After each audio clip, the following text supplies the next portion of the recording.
दोस्तों नमस्कार।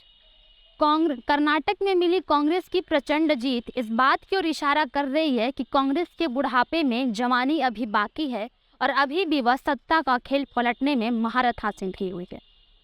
कर्नाटक का चुनाव सिर्फ कर्नाटक के लिए ही अहम नहीं था, बल्कि पूरे देश की निगाहें कर्नाटक के चुनाव पर टिकी हुई थी। और इसका महत्वपूर्ण कारण इसलिए था क्योंकि अगले ही वर्ष 2024 में लोकसभा चुनाव होने हैं। कर्नाटक जैसे बड़े राज्य दक्षिण की राजनीति में अहम भूमिका निभाते के लिए अब दक्षिण का दरवाजा लगभग बंद हो चुका है। कांग्रेस की जीत का सबसे अहम कारण था कि कांग्रेस लगातार दक्षिण के राज्यों में अपनी पकड़ बनाए हुई थी। राहुल गांधी की भारत जोड़ो पदयात्रा भी कहीं ना कहीं उसके लिए सकारात्मक रूप से प्रभावशाली रही। आपको बता दें कि राहुल गांधी की पदयात्रा कर्नाटक में लगभग 25 दिनों तक रुकी हुई थी और इन 25 दिनों में कर्नाटक से कांग्रेस के लिए जो तस्वीरें बाहर निकल के आई वो कर्नाटक की जनता के मन में कहीं ना कहीं कांग्रेस के लिए एक सकारात्मक प्रभाव डालते हुए नजर आया। खास तौर पे राहुल गांधी की सक्रियता कांग्रेस के लिए बहुत ही ज़्यादा अहम रही। कांग्रेस ने इस बार कर्नाटक के विधानसभा चुनाव में नए चेहरों को अधिक महत्वपूर्ण दिया, चाहे वो कन्हैया कुमार हो, जिग्नेश मेवानी हो या इमरान प्रतापगढ़ी। ये ऐसे युवा नेताओं के चेहरे थे जो कर्नाटक के चुनाव में अहम भूमिका निभाए। लगातार उनकी रैलियां और जनसभाएं लोगों के जनमानस पर गहरा प्रभाव डाल रही थी। प्रियंका गांधी और सोनिया गांधी की भी मैदान में सक्रियता दिखी।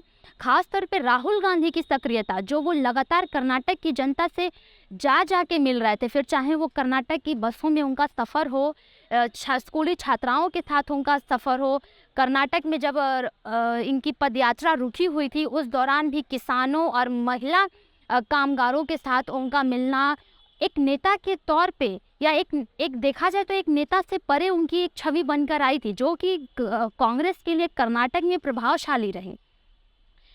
कर्नाटक में पदयात्रा के साथ ही साथ अनेक कई ऐसी जनसभाएं और रैलियां भी हुई चुनावी दृष्टि से, जो बहुत ही महत्वपूर्ण रही।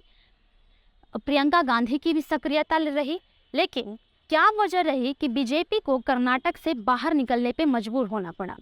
दरअसल बीजेपी के लिए सबसे बड़ी चुनौती थी अपनी ही पार्टी के नेताओं की बगावत। आखिर क्यों खास है दक्षिण? चुनाव विधानसभा का हो या लोकसभा का, दक्षिण की राजनीति हमेशा से ही एक महत्वपूर्ण भूमिका निभाते आई है। दक्षिण वर्सेस उत्तर, राजनीति में दो ही दंगल होते हैं, दक्षिण वर्सेस उत्तर। और दक्षिण की राजनीति उत्तर की राजनीति से बिल्कुल अलग है, क्योंकि उत्तर भारत पूरी तरह से हिंदी बेल्ट है और दक्षिण भारत हिंदी बेल्ट से अलग है। दक्षिण में स्थानीय पार्टी यानी कि क्षेत्रीय पार्टियों का दबदबा कायम है।